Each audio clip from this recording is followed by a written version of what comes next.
सबको जय मसीह की। आप सभी का स्वागत है हमारे चैनल पर। आज हम बाइबल की एक ऐसी प्रेरणादायक कहानी सुनेंगे जो हमें सिखाती है कि परमेश्वर सही समय पर अपने लोगों की रक्षा करते हैं। यह कहानी एस्तर की पुस्तक में लिखी गई है। बहुत समय पहले फारस देश में राजा छैर्स राज्य करता था। उसका राज्य बहुत विशाल था। उसने अपने अधिकारियों और राजाओं के लिए एक बड़ा भोज रखा जो कई दिनों तक चला। उसी समय उसकी रानी का नाम बस्ती था। राजा ने संदेश भेजा कि रानी बस्ती दरबार में आए ताकि सभी उसकी सुंदरता देख सकें, लेकिन रानी बस्ती ने आने से इनकार कर दिया। राजा इससे बहुत क्रोधित हुआ। उसके सलाहकारों ने कहा कि यदि रानी की अवज्ञा को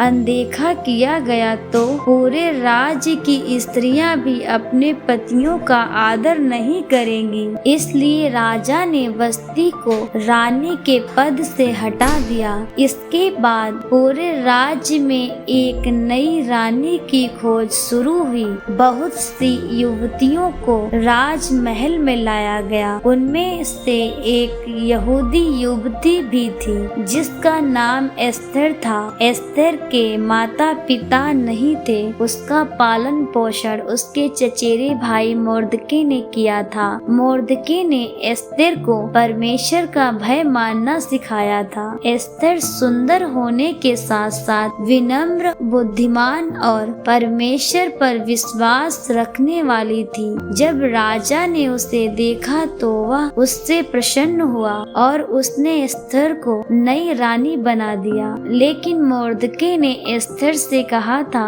कि वह अभी अपनी यहूदी पहचान किसी को ना बताए। एक दिन मोर्दके राजमहल के द्वार पर बैठा था। उसने दो अधिकारियों को राजा के विरुद्ध षड्यंत्र करते सुना। उसने यह बात एस्तर को बताई और एस्तर ने राजा को सूचना दी।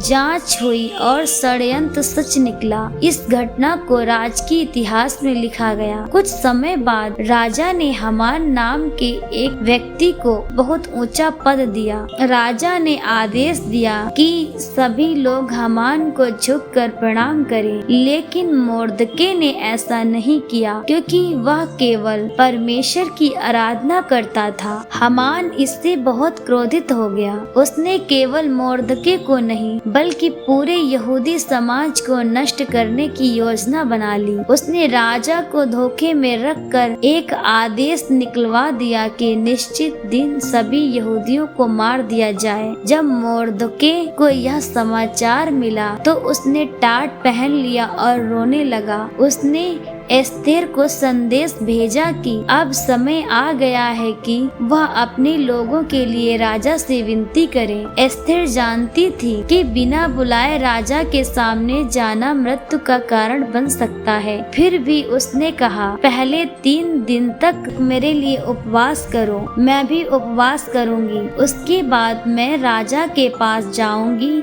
यदि मैं नष्ट भी हो जाऊं तो हो जाऊं। 3 दिन के उपवास और प्रार्थना के बाद एस्तर साहस के साथ राजा के सामने गई। राजा ने अपना स्वर्ण राजदंड उसकी ओर बढ़ाया। इसका अर्थ था कि उसने एस्तर को स्वीकार कर लिया। राजा ने पूछा, रानी एस्तर तुम क्या चाहती हो? एस्तर ने तुरंत अपनी बात नहीं कही। उसने राजा और हामान को एक भोज पर बुलाया। उस भोज में भी उसने धैर्य रखा और उन्हें अगले दिन फिर से भोज पर आने का निमंत्रण दिया। इस बीच हामान घमंड से भर गया। उसने मोर्दके को फांसी देने के लिए एक ऊंचा फांसी का खंभा बनवा दिया। लेकिन उसी रात परमेश्वर ने अद्भुत काम किया। राजा को नींद नहीं आई। उसने इतिहास की पुस्तक मंगवाई। उसमें लिखा था कि मोर्दके ने कभी राजा की जान बचाई थी, लेकिन उसे कोई सम्मान नहीं मिला था। सुबह हामान महल में मोर्दके को फांसी दिलाने आया। उससे पहले राजा ने हामान से पूछा, जिस व्यक्ति का मैं सम्मान करना चाहता हूँ उसके साथ क्या किया जाए। हामान ने सोचा कि राजा उसी की बात कर रहा है, इसलिए उसने कहा उसे राजसी वस्त्र पहनाए जाए, राजा के घोड़े पर बैठाया जाए और नगर में घुमाकर घोषणा की जाए कि राजा जिस व्यक्ति का सम्मान करता है उसके साथ ऐसा ही किया जाता है। तब राजा ने कहा, ठीक वैसा ही मोर्दके के साथ करो। हामान के लिए यह बहुत अपमान की बात थी, लेकिन उसे राजा की आज्ञा माननी पड़ी। बाद में दूसरे भोज में एस्थर ने राजा से कहा, यदि मैं आपकी कृपा की पात्र हूँ तो मेरा और मेरे लोगों का जीवन बचा लिया जाए। किसी ने हमें नष्ट करने की योजना बनाई है।